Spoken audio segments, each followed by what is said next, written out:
Thank you, Naj. I am very happy to be presenting in the safety conference and to share with all of you information about secondary assessments and the Nova Scotia College of Social Workers Candidacy Mentorship Program. So I'm Val Shapiro, and I am the Regulatory and Candidacy Manager with the college. Within my role, I am the staff member who is primarily responsible for administering both the Candidacy Mentorship Program and also the college's professional conduct process. So that's our complaints.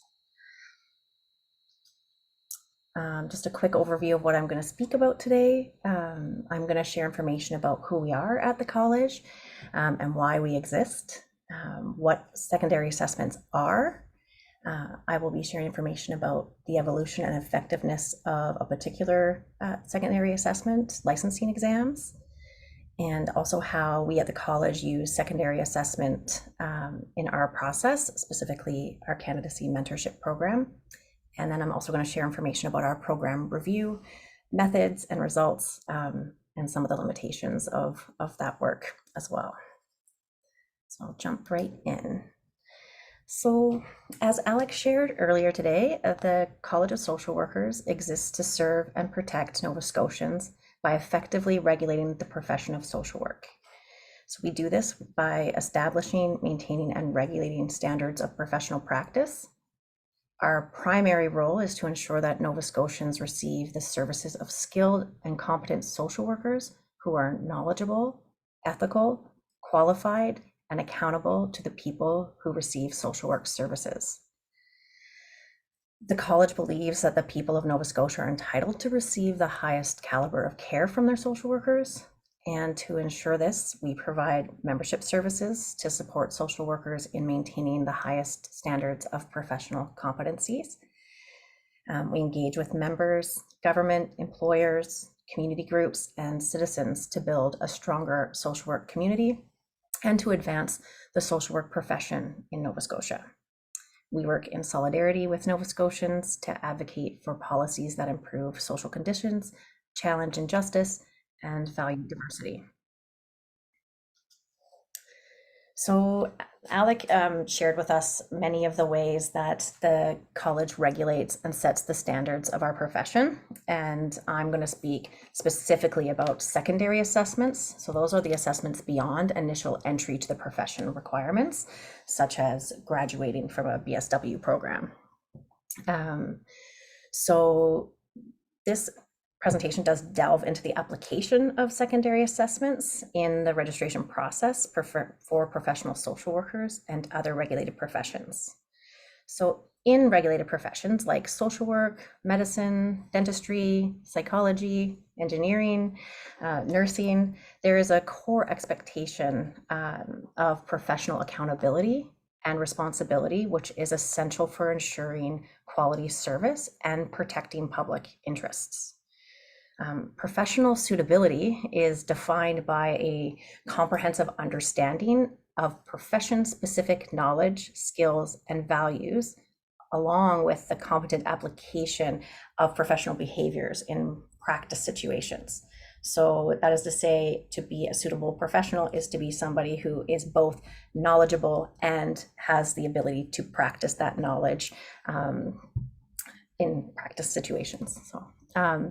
So this underscores the importance and the need for secondary assessments. Secondary assessments provide additional evaluation of a professional's abilities that extends beyond theoretical knowledge to assess practical skills, ethical decision-making, and their ability to adapt that knowledge in real-world situations. So incorporating these additional layers of assessment ensures a thorough evaluation of a professional's suitability and preparedness for their chosen field. Many regulators use secondary assessment tools. Many of you may be familiar with licensing exams. One commonly recognized is in the law field, the bar exam. It's also with doctors. It's commonly known that they have exams they have to pass in order to be licensed. Licensing exams are used. The college here, we do not use a licensing exam. That's why I'm going to be speaking to you about candidacy. But I wanted to share a bit about kind of the evolution and effectiveness of licensing exams and some of the concerns that are prevalent.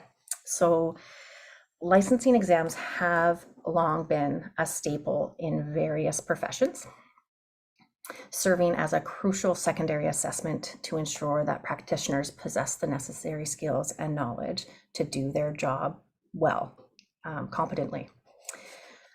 However, recent research has raised concerns about these exams' validity, reliability, and overall effectiveness, which has prompted calls for innovation and reform.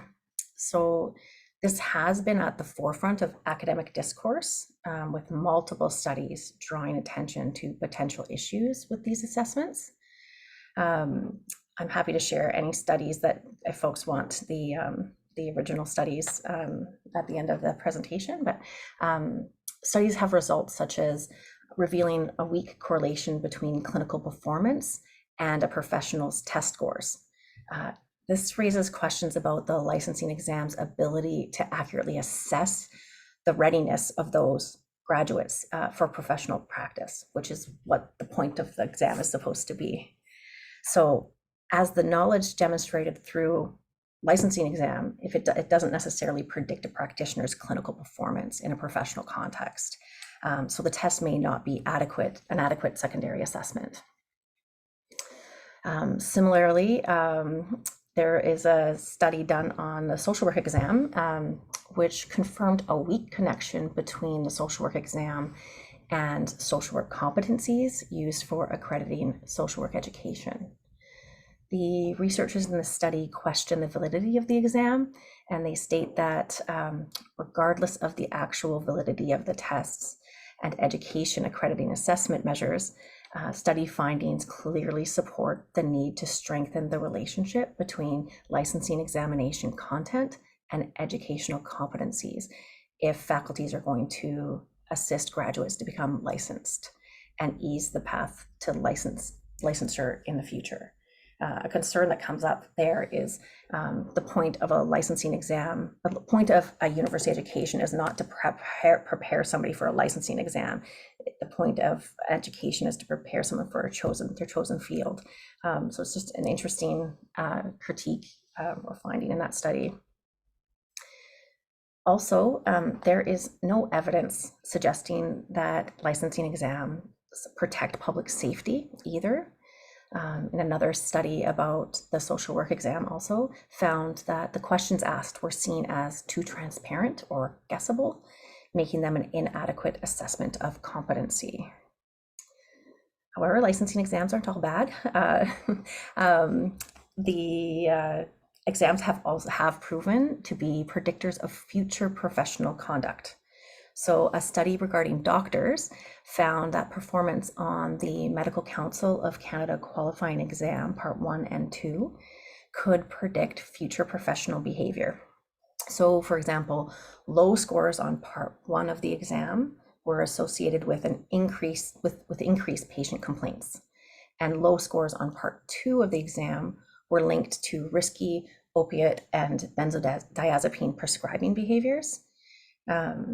So these findings suggest that the exam could serve as an early indicator of professional issues, although further research is needed. Other concerns around licensing exams come around equity in professional contexts. So these concerns have been raised in numerous studies, particularly in relation to the examination for professional practice in psychology. So one researcher highlighted a significant disparity in passing rates between underrepresented Black or African American and Hispanic applicants and their majority counterparts. This raises concerns about potential biases and systemic barriers within the exam that could unfairly disadvantage certain demographic groups. Similar concerns about equity have been raised in relation to the mathematics proficiency test in Ontario. Authors of a study there suggest that tests may inadvertently create barriers for candidates from diverse backgrounds, thus contributing to a lack of diversity within the teaching profession. These studies highlight the importance of continually evaluating and refining licensing exams to ensure they are fair, valid, and equitable. This may involve adjusting examination content to better reflect the diversity of professional practice, reviewing scoring procedures to eliminate potential bias, and implementing supports to assist candidates from underrepresented groups. Also, researchers have proposed the idea of focusing on experiential pathway programs. This proposition suggests a move towards more dynamic assessments that could better mirror professional practice and emphasize ethics training. A recurring theme across all the studies reviewed is a call for a transition towards more dynamic real-world assessments. So while licensing exams continue to play a crucial role in various professions, their effectiveness has been called into question. And as we navigate the future of secondary assessments, literature reflects the need to enhance validity and reliability, a focus on equity, and shifting towards more dynamic and experiential assessments.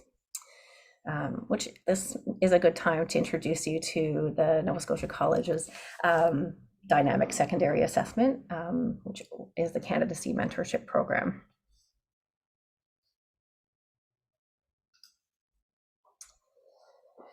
The Nova Scotia College of Social Workers has utilized the Candidacy Mentorship Program as a secondary assessment since 1993, with significant revisions to the program occurring in 2019. The program is a strategic initiative for graduates of accredited social work schools registering with the college here. The program aims to provide a supportive and educational environment for professional development grounded in adult learning principles. By pairing new graduates with those returning to social work practice, which we call candidates, with seasoned practitioners, which we call mentors, the Candidacy Mentorship Program helps candidates assimilate knowledge, apply skills, and put ethical principles into action during their initial years of social work practice. Candidates benefit from regular structured meetings with their mentors. These meetings provide a platform for candidates to develop a professional identity, handle ethical dilemmas, address professional concerns related to their practice experience, integrate theory and practice, enhance self-awareness, and fine-tune a unique practice framework. So the guiding principles of the Candidacy Mentorship Program are aligned with the college's mandate to protect the public. The program ensures that newly registered social workers possess the required skills, competence, and good character expected of a social worker. Some of the guiding principles are one, the program is rooted in the values, ethics, and principles of the social work profession. It ensures all registered social workers in Nova Scotia are competent and ethical, thereby protecting the public. It offers mentorship in a supportive environment to explore complex ethical issues and foster lifelong learning. It acknowledges the diverse strengths and needs of each candidate, supporting various paths to achieve learning objectives. The program fosters an understanding of the professional social work identity and the complexity of social work practice. And it promotes the unique voice of social work in broader systemic change and social justice. And lastly, it aims to be consistently available to all practicing social workers in a regular and structured manner. The Candidacy Mentorship Program is also guided by two key documents, the Nova Scotia College of Social Workers Standards of Practice and the Canadian Association of Social Workers Code of Ethics. Upon completing the program, a candidate will be able to demonstrate an understanding and application of both those documents, integrating their content and spirit into their day-to-day social work practice. This mentorship process is designed to reduce professional stress and provide nurturing conditions to promote success and self-efficacy. It is distinct from administrative supervision typically received from employers. Candidacy assessments provide evaluation of a candidate's ability that extends beyond their theoretical knowledge gained through academic institutions. It assesses practical skills, ethical decision-making, and the application of skills in real-world situations. So, program requirements. So candidates receive structured support through regular mentor meetings with their mentor. And the program does include a monitoring and evaluation framework. So social worker candidates must complete 2,500 hours of social work practice experience in the workplace within a 5-year period, starting the candidacy process within the first 6 months after registering with the college. So it's meant to be completed at the early stages of a social worker's practice. Candidates are expected to meet with their mentor for 2 hours per month for full-time work, or 2 hours per month for full-time work, or 1 hour per month for part-time work. They complete 3 reports, a learning agreement, a midpoint report, and a final report. And the program's focus on mentorship provides an avenue for personalized guidance, feedback, and support. This one-on-one interaction allows mentors to identify and cultivate individual strengths while also addressing specific areas for improvement, which is not at all possible with standardized testing.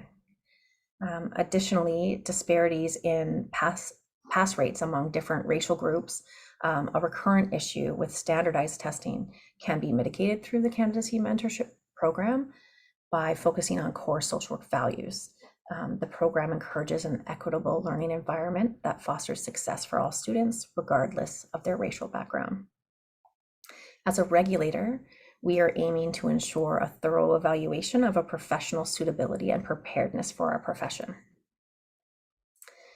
So, the rationale for candidacy as a secondary assessment, given the present political, social, and economic environment in Nova Scotia, the social work profession does struggle to maintain a clear professional identity, which can impact professional suitability.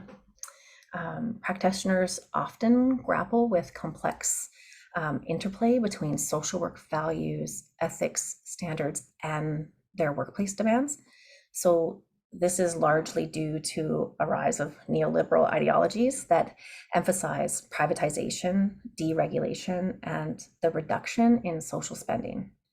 So these sorts of policies have, liberal policies have led to restricted resources, increased workloads, and a shift towards managerialism that challenges social justice aims. So as a result, social workers face pressure to conform, which undermines their professional autonomy and social justice orientation.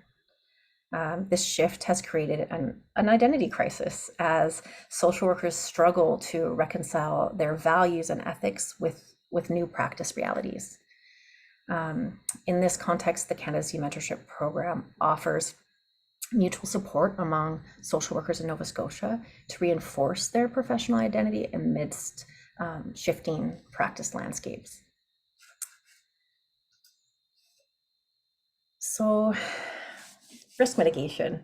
So the Candidacy Mentorship Program focuses heavily on risk mitigation with an emphasis on public protection. When candidates begin the program, one of the first steps is developing a learning agreement, which outlines goals that connect their practice to the standards of practice and code of ethics. This serves as a risk mitigation strategy, ensuring candidates integrate ethics into real-world practice while strengthening their professional identity. Key program initiatives like this aim to mitigate risks like ethical violations and occupational stress injuries that impact social workers and the public. Overall risk mitigation through strategies like education, training, and mentorship is crucial for reducing harm and enhancing professional conduct. The Candidacy Mentorship Program provides a framework to equip new social workers with the skills and mindset needed to practice ethically and safely.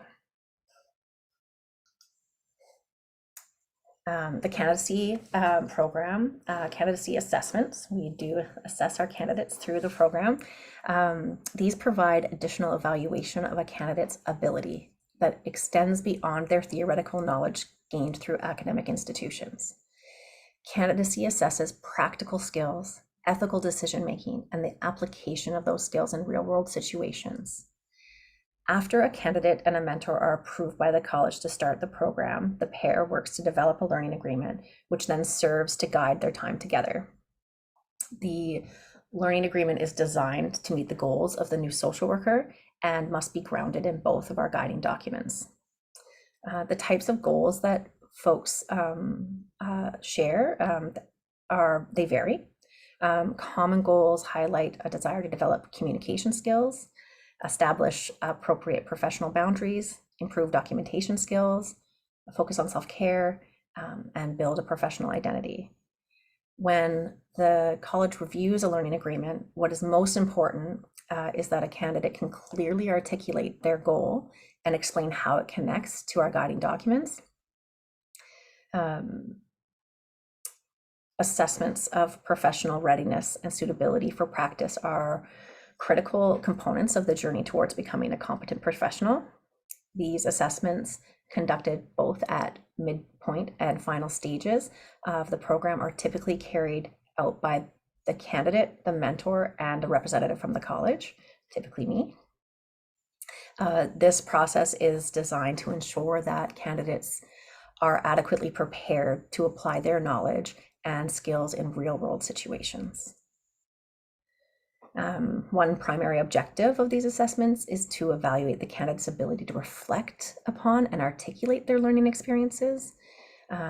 This involves demonstrating an understanding of how they have integrated the core principles and concepts they have learned into their practice. Furthermore, these evaluations assess the candidate's understanding and application of the Code of Ethics and Standards of Practice, which do serve as the foundation for professional behavior in our field, guides practitioners' interactions with their clients, colleagues, and the broader community.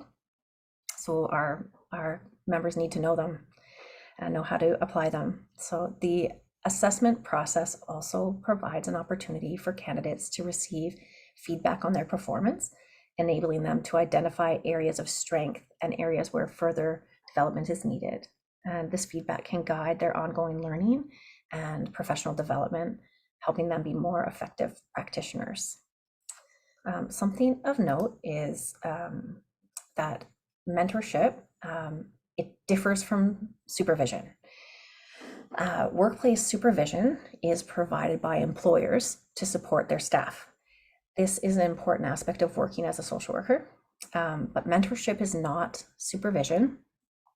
Most mentors have no direct control over their candidates' work, but instead possess character traits, knowledge, and experience that a candidate desires to develop.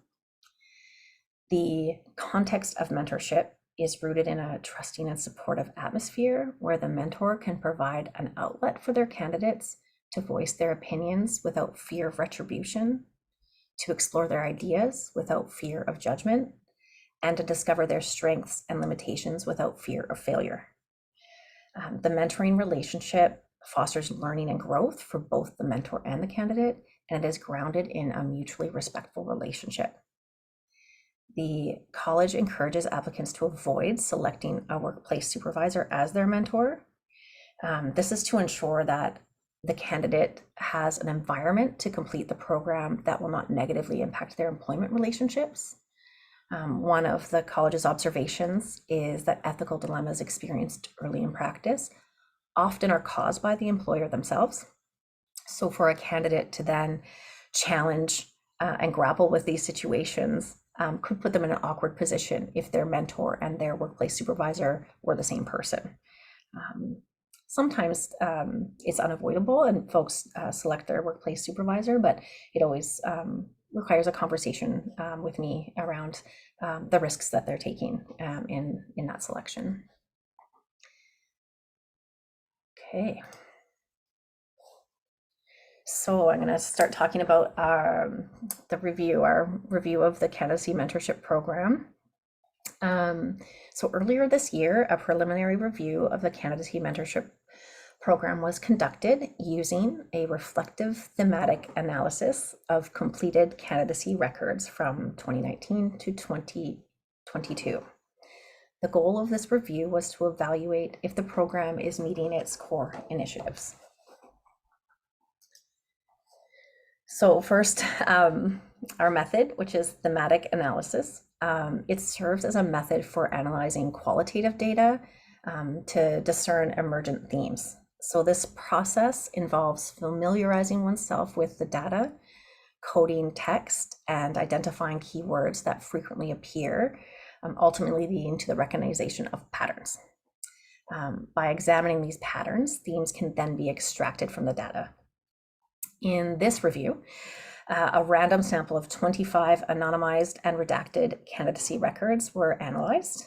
All identifying information about the candidates and mentors was removed. The records were assigned coded identifiers to allow for qualitative analysis while protecting the identity of the candidates. So the reflective thematic analysis approach was used to review and extract key themes from the candidate records.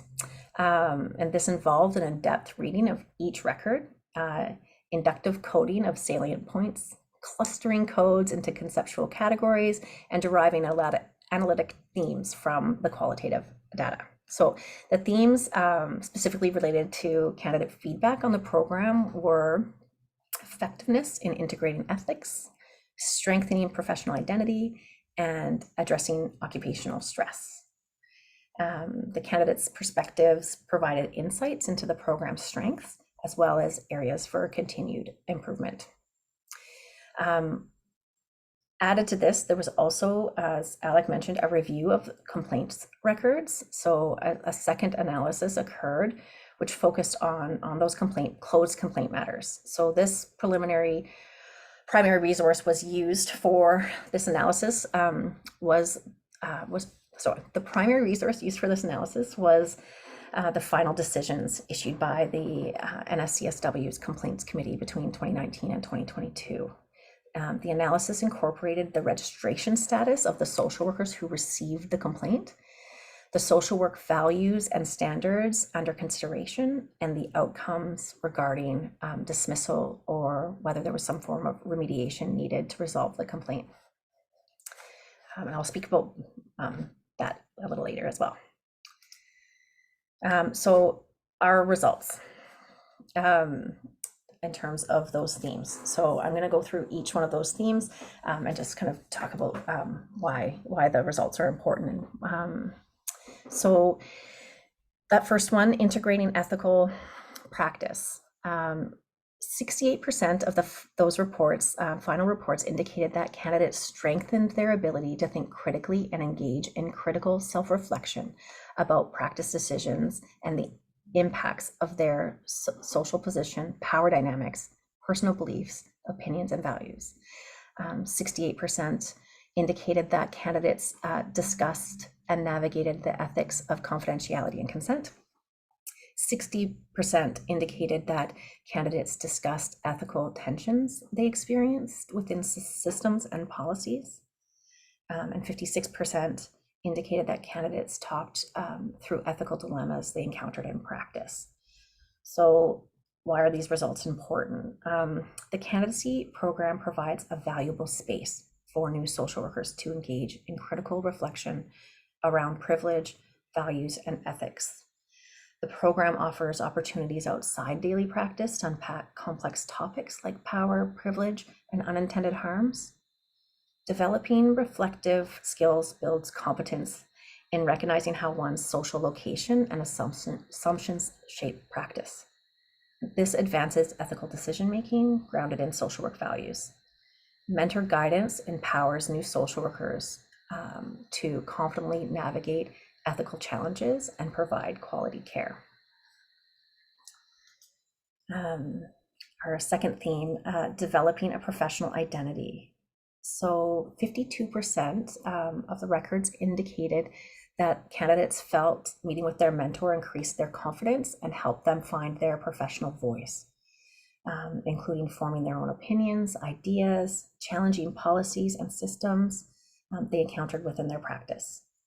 48% indicated that candidates spoke about solidifying the importance of their own commitment to ongoing education and professional development. 48% indicated that candidates discussed and reflected on honing their professional values, lenses, and approaches with clients. 44% indicated that candidates engaged in discussion around becoming advocates and how to advocate effectively for clients and social justice. So it is significant that the program helps mentees develop a professional identity and skill set aligned with their practice interests. Social work encompasses diverse roles and specializations, and it became clear that candidates appreciate mentors sharing niche expertise and helping them articulate professional strengths.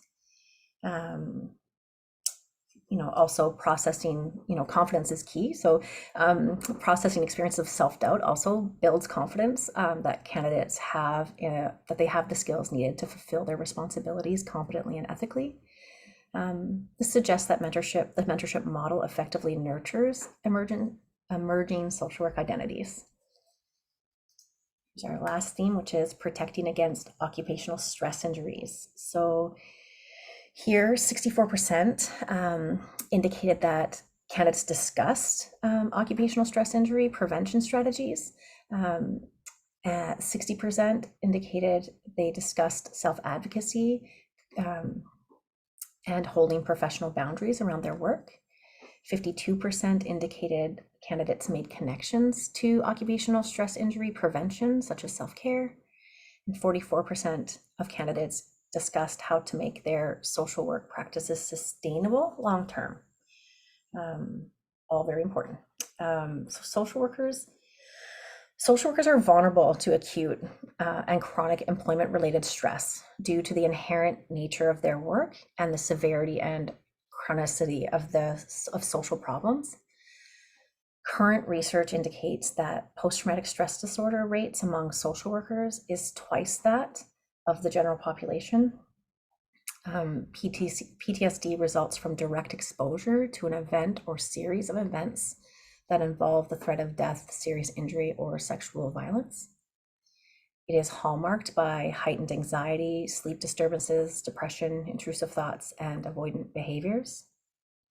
If we look specifically at child welfare social workers, which employ a large portion of the profession across Nova Scotia and the country, we know that 29 to 50% of these social workers meet the criteria for secondary traumatic stress, which presents with similar symptoms as PTSD. Research also indicates that 30 to 60% of child welfare workers have high to very high levels of burnout. Burnout is considered an occupational stress injury hallmarked by emotional exhaustion, depersonalization, and diminished feelings of personal accomplishment. This results in the deterioration of the quality of care or service provided. So research also indicates that employment-related stress and OSI, so occupational stress injuries, are the reason many social workers exit their jobs and sometimes the profession altogether. Occupational stress injuries can also impact a worker's ability to make sound decisions on the job. So I know that's a lot, but the Candidacy Mentorship Program mitigates risk by educating new social workers around identifying early signs and symptoms of occupational stress injuries, protective strategies, and creates a community of care where social workers can look out for their colleagues as well as themselves. The program also provides a safe space for debriefing, allowing following a crisis or traumatic event in the workplace. And the value of this cannot be understated in our current social climate. So just to layer in the analysis of the complaints records. So the analysis of the complaints records suggests that social worker candidates constituted a disproportionate percentage of individuals involved in complaints. So despite only forming about 17% of the college's overall membership, social worker candidates account for 34% of all complaints received and processed over the past 3 years. So we wanted to take a closer look at that.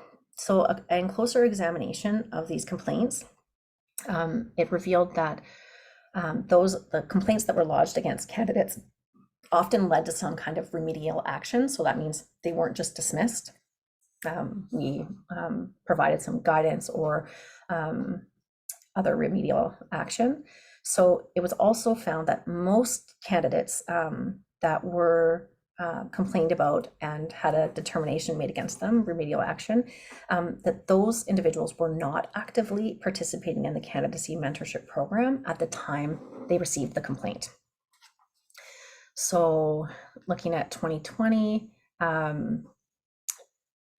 social worker candidates were implicated in 38% of all complaints. Of these, 20% resulted in remediation, and 80% of the implicated candidates were not actively engaged in the Candidacy Mentorship Program. Similar result in 2021 and also 2022. And so the role of the Candidacy Mentorship Program in social work regulation is multi-layered.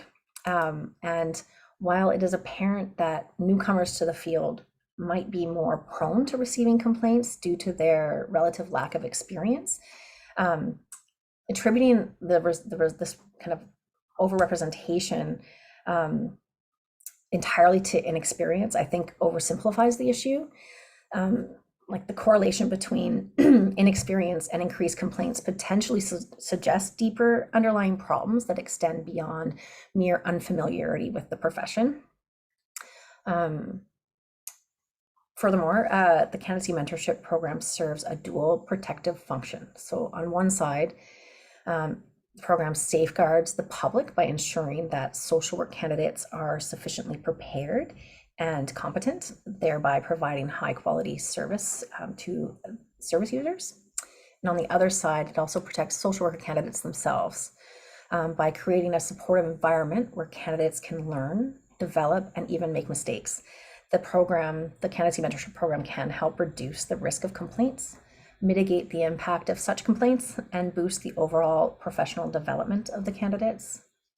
It is also important to underscore that while Candidacy Mentorship Program can contribute to reducing complaints and enhancing candidates' competence, it's not a cure-all solution. Other factors such as organizational culture, workload, and support systems, among others, can also influence the likelihood of complaints. So thus, a comprehensive approach that includes, but is not limited to, the Candidacy Mentorship Program is necessary to ensure the competence and growth of social work candidates and also the protection of the public.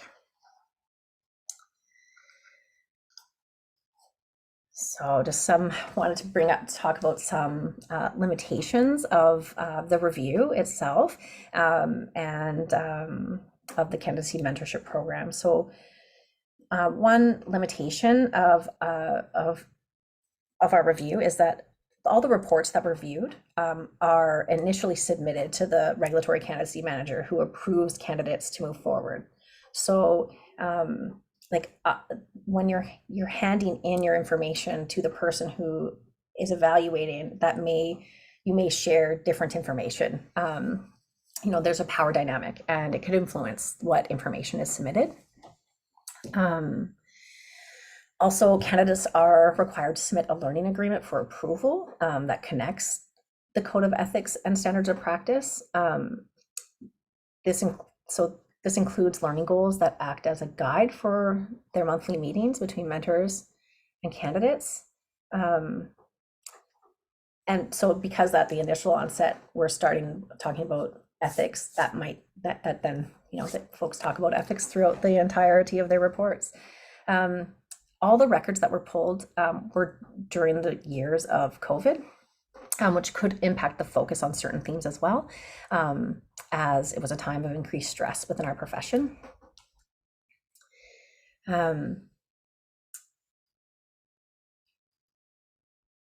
Latent coding of qualitative data can be considered subjective, as it is meant to extract meaning of the data. And in this specific case, if the effect can be then linked to the effect can then be linked to the Candidacy Mentorship Program. So the use of multiple evaluators can mitigate this in future evaluations and research. The Candidacy Mentorship Program has been shown to be an effective tool in preparing new practitioners for their professional roles and assessing professional suitability. While inexperience might naturally place these individuals at higher risk for complaints, the data suggests that this doesn't entirely account for these results. Instead, the importance of engagement with mentorship programs like the Candidacy Mentorship Program is underscored, providing protection for both public and social work candidates themselves. The program's effectiveness, however, could be enhanced through several recommendations. Firstly, although the program is predominantly volunteer-based, professionalization could further improve its efficacy. This could involve providing more structured training for mentors, ensuring they are fully equipped to guide their mentees. Secondly, finding meaningful ways to compensate mentors could also enhance the program. Compensation not only provides motivation, but it acknowledges the significant time and efforts mentors put into the program. This could involve financial contribution or other forms of recognition, such as professional development opportunities. A full-scale evaluation of the Candidacy Mentorship Program is recommended to further understand its impact and areas for improvement. This could involve assessing various aspects of the program, including mentor-mentee relationship, the integration of ethical standards, and the preparedness of candidates for professional practice. Future research could also examine the role of the Candidacy Mentorship Program as a secondary assessment in professional regulation. This would provide insights into how the program complements other assessment methods in ensuring the competency of new practitioners. Lastly, a race-based analysis of complaints and the Candidacy Mentorship Program could provide valuable insights into racial disparities in the profession. This also could inform targeted interventions to promote equity within the program and the broader profession. So in conclusion, while the Candidacy Mentorship Program serves an important role in preparing new practitioners, there are several avenues for enhancement and further research. These efforts could contribute to a more effective, equitable, and inclusive profession. Thank you. Thank you so very much. We are grateful for your comments. We already have a few questions that have come up. The first one was, and please everyone put either in the Q&A or the chat your questions so that we can discuss them. One of the questions was, do we have any data about burnout rates amongst child welfare workers? I don't know if that came up. I mean, you were talking specifically around candidacy. I know that this is perhaps also a continuation of some of the comments Alec was referencing earlier. I don't know the specific data, but I'm guessing that Alec can answer that question since he turned his camera on and everything. We don't have sufficient data in this area. You can hear me okay? Yes, you're great. Okay. So one of the real challenges we have with social work as a profession is that because we have such a broad scope of practice, it's not always registered why somebody is leaving a position or moving on that position. So, for instance, a few years ago, the Workers' Compensation Board updated their policy regarding a presumption of traumatic stress. And what that meant is that, certain professions, there would be no assessment. It was just presumed that you would need services for traumatic stress injury. We went to a number of consultations on that. And what was told to us in terms of their own data is that social workers are incredibly, they're really non-existent in those claims. They're not necessarily filing for services because oftentimes what social workers will do, child welfare is a great example of this, is when the burnout, the stress gets too much, you're able to move into a different position. The challenge with that is that oftentimes you're taking that moral injury and that moral distress with you into that next position. So, one of the reasons why the college has implemented required training on vicarious trauma and secondary injury is so that social workers start to recognize, be attuned to, and take proactive precautions around the moral distress, moral injury, and burnout that they are facing. But it's a real area that is an unknown because we're not necessarily getting good reporting on it. Thank you so much. My doctoral research was specifically focused on burnout. And one of so I have a lot that I could say, and I think there's a lot of research that needs to be done around it. One of my other theses from one of my other degrees was specifically on the role of mentorship as a method of reducing burnout. And Mark Cooksey and Dr. Goldberg both collaborated with me on a method where we were able to quickly reduce burnout and improve retention amongst emergency department workers of all disciplines through a variety of different methods. So I am excited to continue having this conversation. It's a much broader conversation, however, and has a lot of structural components. We have another question, and it's specifically around whether or not social workers candidates are allowed to practice social work prior to starting the candidacy program. Yes. So when a new social worker registers with the college, they register as a social worker candidate. That professional can work as a social worker in the province of Nova Scotia. They are registered. We ask that social worker candidates start candidacy within the first 6 months of them beginning work in the workplace. Folks need to get established in their workplace. They're starting a new job and need a few minutes. So we say within the first 6 months. In practice, in reality, there are professionals that are later to start the candidacy program for various reasons, and we work with those folks to engage and get involved in the program. It is a requirement of registration that social worker candidates complete the candidacy program within 5 years of registration. If they cannot complete the program within 5 years, they can request accommodation if it's an issue, but that would be a conversation for folks to reach out to me directly at the college. So thank you so much. And please, everyone, put your questions there. And this, I think, falls into what we heard Alec talking about earlier in terms of right regulation, recognizing the complexity of the process, but wanting to encourage all of our members to enter into the candidacy program as early as possible for multiple reasons. It reduces safety concerns, it reduces issues of complaints.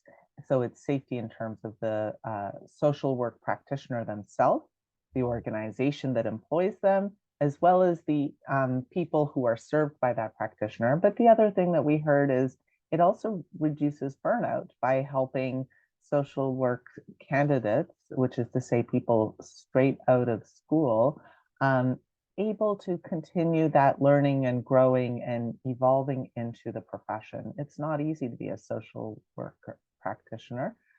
We are the ones that fix the messes that other disciplines maybe are unable to do. We're the ones that wade into the messiness where there's multiple complicated systems and people are trying to navigate, and it's not easy. It's not like you can just give someone a prescription or a shot and they get better. We're the ones that are dealing with really complicated stuff. So it takes that real life mentorship. And often folks are experiencing that for the first time. So those complexities and like really in terms of ethical decision making, they don't necessarily have experience dealing with some of the circumstances that they're facing for the very first time. And having a seasoned professional who's has experience, who has different approaches, who is a sounding board for you, is such a huge benefit to new practitioners. Thank you so much. And one of the things that we know is you have the ability to get it in French, to get it in English. I was talking to students at Université Sainte-Anne a couple of weeks ago, and their professor was talking about how they are still in touch with their mentor from decades ago, because it builds this relationship that becomes lifelong, ideally. Yeah, no, and we hear that a lot. Even for me as a mentor, I'm in contact with folks that I've mentored more than 10 years ago. They are lifelong relationships that you build. And I want to say one other thing. Sorry. I was just going to say that I think that one of the strengths of candidacy is that it reminds all of us that we are not in this alone. And that is, I think, a striking message that we receive on an often that you are on your own, and I think that candidacy works to counter that. And I want to say, actually, so many people may know, but I have 5 degrees. I have a doctorate. I did advanced training in counseling and at the Postgraduate Center for Mental Health. And so when I arrived in Atlantic, Canada, I hadn't been registered for a while. And so I was a little angry that I had to go through the candidacy program again, because I was like, I have all of these degrees and I've been doing this, and how can you say that? And I have to tell you how deeply impactful it was to me on a personal level to go through the candidacy program, and to really orient me specifically to the Nova Scotia context, the Mi'kma'ki context, which was deeply impactful. And I'm grateful to my mentor, Anamika, who was a gift to get to know and learn from. And really the process is about, like, learning never ends, right? So we're always learning and we're always growing and we're always ideally trying to figure out how to do things better. And having someone else for 2 hours a month with whom one can talk safely and to have that dedicated time, that's a gift. And I didn't come to that at first. I was resentful. I'm going to be fully honest. It was before I even started working at the college, and I didn't understand it. And I'm really grateful for what I was able to learn from. And so I want to just give a personal plug as somebody who had graduated, I don't know, 12, 15 years previously with my master's. And I was like, what? I was already licensed. I did the exam in Indiana. I was licensed as a clinical social worker, and I just let my thing lapse because it didn't transfer from Indiana to Kentucky to by the time I reached Canada. But I was grateful for it. Any last questions or comments, Val, that you would have before we go to our next? No, I thank everyone for your time, and anyone who has kind of specific questions or concerns about their participation in the candidacy program, please feel free to reach out to me. Email is best, and I'd happily attend to any concerns or answer any questions. Awesome. I just want to state that Val's presentation there is a paper that is coming likely in the new year that can be utilized for folks to understand the potential of candidacy, to talk about where we're moving with it, and just to be just all this insight will be publicly available for folks very soon. Thank you. Thank you all very much for your research and sharing, and I'm loving the comments in the chat about staying connected to one's mentors and to one's mentees throughout the life journey. And we are going to take a 1-minute break, and then we will come back with our next presentation. Thank you all. Thank you.